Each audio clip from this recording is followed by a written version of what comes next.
The Courtesan Story। Paithan में एक वेश्या बड़ी चतुर, सुंदर और नृत्य गायनादि में निपुण थी। नाथ महाराज के यहाँ श्री हरि कीर्तन आदि श्रवण करने के लिए कोई भी जा सकता था, किसी को भी मनाही नहीं थी। ये वेश्या भी महाराज का भागवत पुराण सुनने के लिए जाया करती थी। उसका पैसा खराब था और दुराचार से कमाए पैसे को कोई भी अच्छा नहीं कह सकता, पर यह मानना पड़ेगा कि उसके भी हृदय में भगवान के नाम का प्रेम था। नाथ की अमृतमय वाणी से भागवत के पिंगलाख्यान को जब उसने सुना, तब से उसकी चित्तवृत्ति में बड़ी क्रांति हो गई। पिंगला के समान उसके मन में भी विराग उत्पन्न हुआ। मनुष्य का शरीर कितना गंदा है, यह उसने देख लिया और उसे इससे घृणा हो गई। शरीर के अंदर से कैसी विलक्षण दुर्गंध आती है। यही दुर्गंध नवों द्वारों से रात दिन बहा करती है। मैला बराबर बाहर निकल रहा है, देखकर अपना ही जी अपने को हट जाता है। ये मल रात दिन जल से धोने पर भी साफ होने वाले नहीं है। यह शरीर हड्डी और मांस से घिरा विष्ठा मूत्र का गोला है, जिसे बार बार आलिंगन किया और फिर भी जिससे जी नहीं भरा। भगवान श्री कृष्ण ने जिसे अपना वह सुख दिया जो किसी भी हालत में नष्ट नहीं होता, उस हृदयस्थ आनंद को मैं भूल गई और काम की तृप्ति ही जहां नहीं हो सकती, उस पर लट्टू हुई। ऐसे ऐसे भाव हृदय में उठने लगे। उनसे वह वेश्या अत्यंत संतप्त हुई।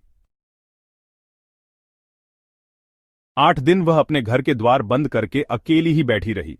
एकनाथ महाराज का बारंबार स्मरण होता और वह यह सोचती कि क्या इस पापिन के इस घर में महाराज के पवित्र चरण आ सकते हैं। एक दिन इसी प्रकार वह सोच रही थी, उसी समय गोदावरी स्नान करके एकनाथ महाराज उसी रास्ते से लौट रहे थे। ऊपर से उसने महाराज को देखा और दरवाजे पर आकर वह बड़े विनम्रता से बोली, क्या महाराज के चरण इस घर को पवित्र करेंगे? महाराज अंदर आए। संत के दर्शन मात्र से उसकी हृदय की सारी पाप वासनाएं नष्ट हो गईं। इसे सच्चा अनुताप हुआ है और इसके हृदय में सच्चा भगवत प्रेम जाग उठा है। यह देखकर महाराज के चित्त में दया आ गई और उन्होंने उसे रामकृष्ण हरि मंत्र का उपदेश कर उसे सत्कर्म का क्रम बताया। मृत्युकाल में श्री कृष्ण स्वरूप का ध्यान और नाम जप करते हुए उसने बड़ी सरलता से देह त्याग किया। एकनाथ महाराज के यहां एक दिन रात को हरिकीर्तन हो रहा था, जब 3 चोर श्रोताओं की भीड़ में घुसे और इस विचार से कि कीर्तन समाप्त होने पर सब लोग अपने अपने घर चले जाएंगे और घर में सब लोग सो जाएंगे, तब अपना काम बनाएंगे। ये लोग मौका देखते हुए एक जगह छिपे बैठे थे। कीर्तन समाप्त हुआ और सब लोग अपने अपने घर चले गए।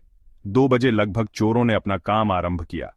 कपड़ा लत्ता और कुछ अच्छे बर्तन जो हाथ लगे, इन्होंने पिछले दरवाजे के पास ला रखे दरवाजा खोलकर बाहर निकलवाने को तैयार हुए, पर इस लोभ से कि और जो कुछ मिल जाए, दबे पांव घर में इधर उधर ढूंढने लगे।